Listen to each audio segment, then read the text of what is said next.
Saturnastra he, chapter 46, the crowd.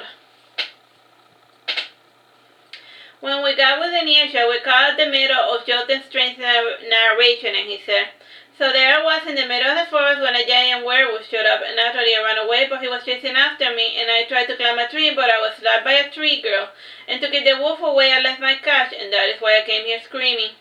The crowd moved aside, and Castor entered the scene, and coughing he said, "You are a bad liar, boy," and some of the hunters came back, and they saw someone caught in a tree, and we even found an axe, and you were hunting near the vicinity, and we even found your lantern. Chosen or not, we will have your head for this, and why pick on me? And if someone gets murdered right next to you, does that make you the murderer, my most honorable chieftain?" said Jotun, bowing in front of Castor, and the tone of phrase made Jotun sound almost as if he was making fun of him. And coughing Castor said, "And bring him to the assembly hall, and we will sort out this problem before sunrise." And then he said to the villagers, "And the rest of you go back to sleep, there's much to be done tomorrow." Jotun followed after Castor, and he knew that disobeying him would cut him off from his favorite hunting ground, so worse. And he and Brunhilde followed along, and unlike his interrogation, this one was being done by Castor alone. And the others had retired for the night, and most of the warriors were hunting, and in the continent of Berthaven, the hunting was done during the day. And this had to do with sportsmanship or something like it, and there was never a shortage of animal. So to make the game more fun, the hunters fought on even ground with the animal. However, in the lands of Albion, when food was scarce, the hunters would use searchlights at night as well. And a few of our crew had wandered off to observe the hunting, and the hunters had magical lanterns with translucent ice crystal, and this crystal shined a beam of blue light in the direction that the hunter aimed at, and to fine-tune it, it would cast a wide reach and that focused the beam forward, and rabbits, foxes, and other creatures had the bad habit of focusing on the blue light, ignoring the humans that were hiding behind it, and this made hunting ridiculously easy, and based on the glow of the eyes and the spacing between the eyes, the hunters could tell which animal they were aiming at. Now back to the story. Castor asked, and you, what were you doing in the woods? And I was hungry and nobody was feeding him. And you could have just bought some food, you fool, said now Castor, shaking his head. And then looking at Jotun, he said, "And how much do you know of him? Is he alright in the head?" And he just does as he wills, but he means well. And you said he was a powerful noble dragon who protected the weak, and he flew up north because humans wanted to use his power for wars. And he tried reasoning, but it was a no-go, explained Jotun. And Castor was rubbing his head, and he would probably had a headache from listening to Jotun's loud pitch rambling. And the king reminded us a bit of my duke, who tended to dull up the truth. And under the limelight of the lantern, we saw Castor's clear blue eyes, and they contrasted greatly with his pale yellowish skin and his pitch black hair. And his cheeks were hollowed out, and he looked at someone who had a foot in his grave. And looking at it, he Castor asked, holding the axe, "Is this yours?" And he nodded, and then he reached for his axe. And Castor handed the axe to Ahi, and then Ahi tied it to his belt. "And do you see or hear anything out of the ordinary?" Jotun saw something, asked Castor. "Not really," said Ahi, "but then again I'm new here, so I do not know what you would consider out of the ordinary." Castor thought a moment and then said, "You should go home, and I will go to the forest and speak with the trainers themselves, and when you return, I will have one of my men inform you of my sentence." Jotun and Brunhilde lasted 10, and a few of us lingered to hear their final thoughts, and the voice of the lady in white commented, "Growing soft in your old age." "I am only 31, Kushendra," said Castor, laughing, and his bitter laughter turned into a coughing fit. And he added, "Traditions are important, but they should never give way to silly superstitions, and besides..." The lady in white, who was apparently called Kushendra, entered the scene, and she guided Castor to a bed made from hundreds of petals laid on top of each other. And after talking in Castor, she went to the kitchen to prepare him his potions. The stragglers returned to our group after witnessing this short little scene, and we were not too interested in watching a human agonizing in his deathbed. And maybe we should ask Ahi to heal him. The months passed uneventfully, and after talking with the Hamadryad, he was exonerated of his crime of illegal logging.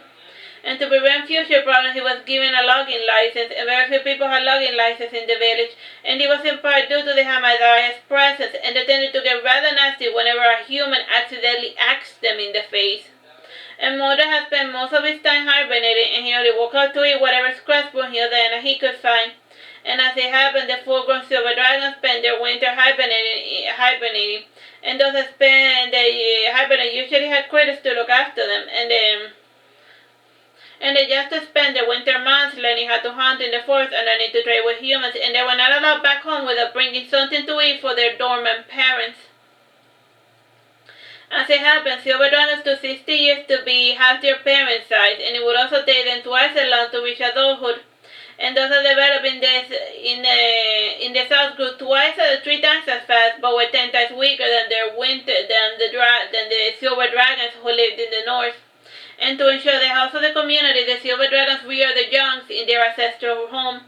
And it was part of the reason why Mulder had finally felt like traveling north, and he also wanted to lay low away from the eyes of King Bersamin. And based on the fairy guidance, so the land in the north was protected by the ancient dragon Albion. And this ancient dragon was discovered hibernating in Europa, and he was secretly moved to the oceans of Saturnastra by the Ord dragon riders. And other silver dragons were descendants of Albion of the North, and he was the last awakened 400 years ago, and he had been quite active during the era of Blood Red. And as of now, he was hibernating away, and despite being asleep, his presence was felt throughout the continent. And one of his most important powers was keeping the weather 4 degrees Celsius higher than what it should be. And he was the main reason why humans could thrive so far up north in a place which officially should be called the Arctic.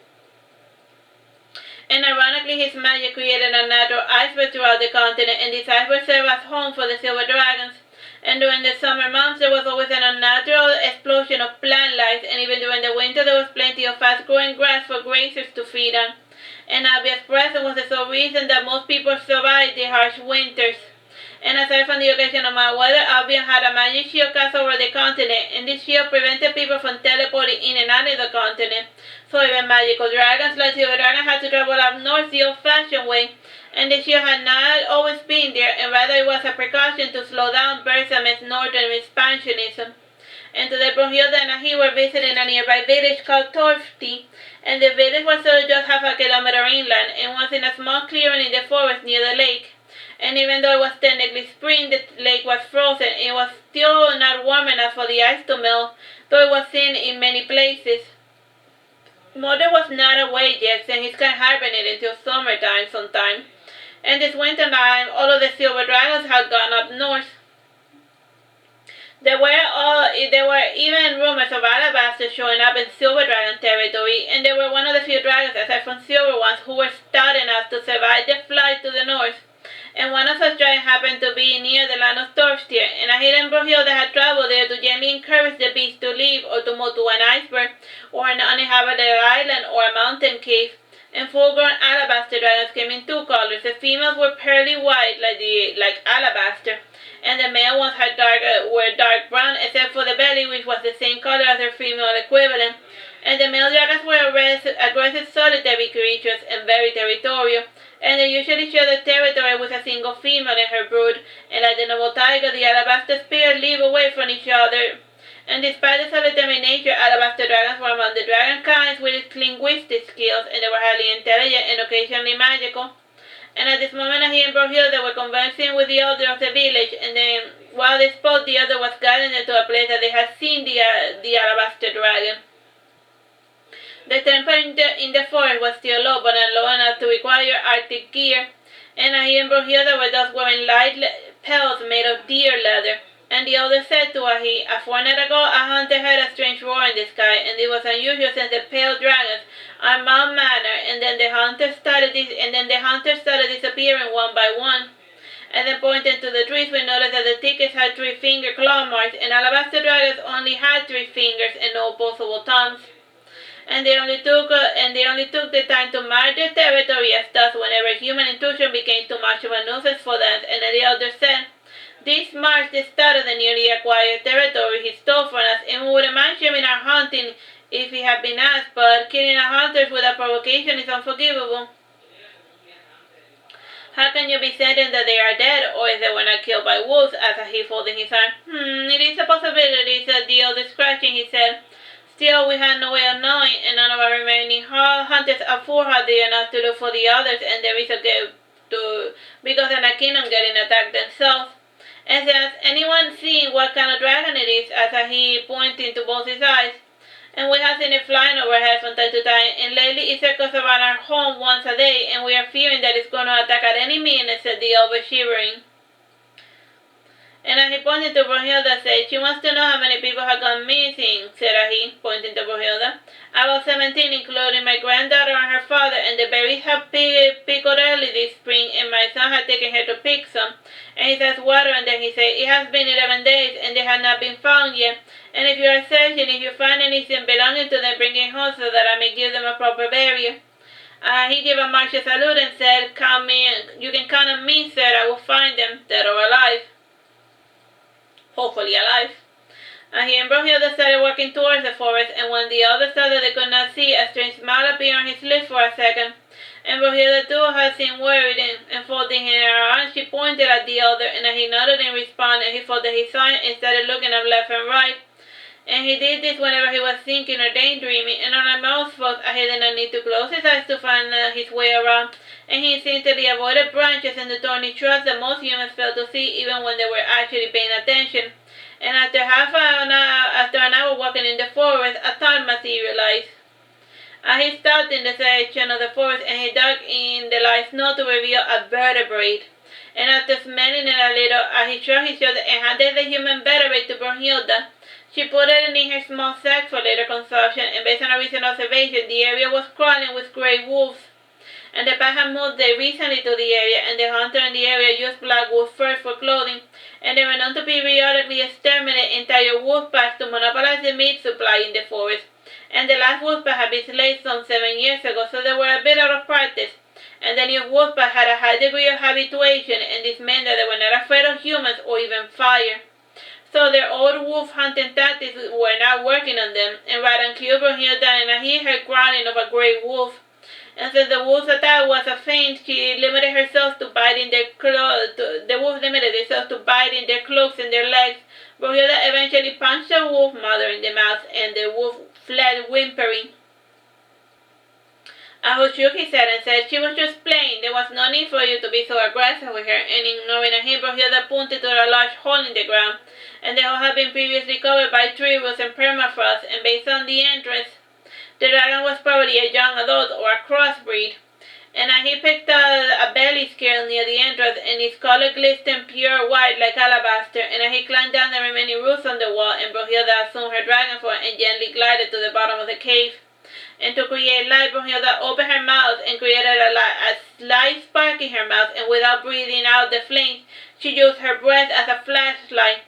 And the interior was a limestone cave, and there were bacteria all over the place oxidizing the walls.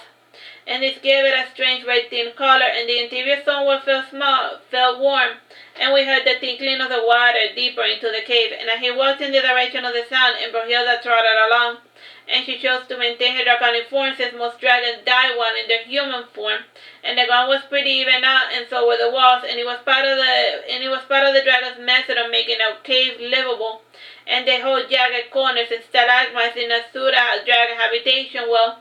And by following the smoothened path, he and Brunhilde were nearing the lair of the beast.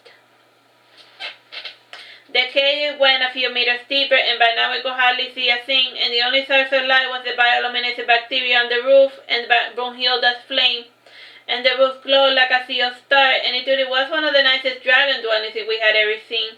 And we eventually found a large opening in the cave, and there was water bubbling to its surface. And Brunhilde touched the tip of the water with her claw, and then went in, and he stepped on her back, not too eager to swim in the skin-peeling hot water. And the water was dripping from the walls, and in the left side there was a staircase-like structure with boiling water falling all over, and the steam rising all about felt rather pleasant, and it was certainly a nice contrast to the piercing cold. And in response to the heat, he put away his winter clothing, and he drew his clothing and he put his outfit away, and below he was wearing a short-sleeved white dress with a frilly skirt that went over his knee, and it had one large red ribbon over three and a large red bow tied to the waist. The waters became cooler the closer we got to our destination, and based on the smoothness of the cave, we turned left, and there were 5 paths in this intricate labyrinth, and we eventually saw a source of light. And shimmering in the distance, there was a boat with a little lantern, and there was also a natural light entering from one of the roofs. And the host allowed plenty of cold air to come within, and it was an ingenious natural ventilation engineering. And the cold air which entered was counterbalanced by the hot springs within the cave, and all in all, the interior was a comfortable 65 degrees. And the holes were made in such a way as to always allow natural light to fall on top of this cave island, for lack of a better word. And the island was 20 yards or so in diameter, and the top had a 2-story mansion, and the mansion was made of stone, possibly taken from parts of the cave that were smoothened out. And the windows were made of wood and glass, and there was a little chimney with smoke rising to the roof. And it was unusual for a non-magical dragon to have human habitation, and based on the fairy guidance system, this dragon had very low magical potential. And not much was known of alabaster dragons, since they were avoided other creatures like the plague, and they valued their privacy above anything else, and observing these creatures was always detrimental to our health. And at the moment the dragon was not at home, and if he was hunting, he should be back in a couple of hours. And like most dragons, alabaster dragons consumed their prey right away, and they were not hoarders like the noble squirrel.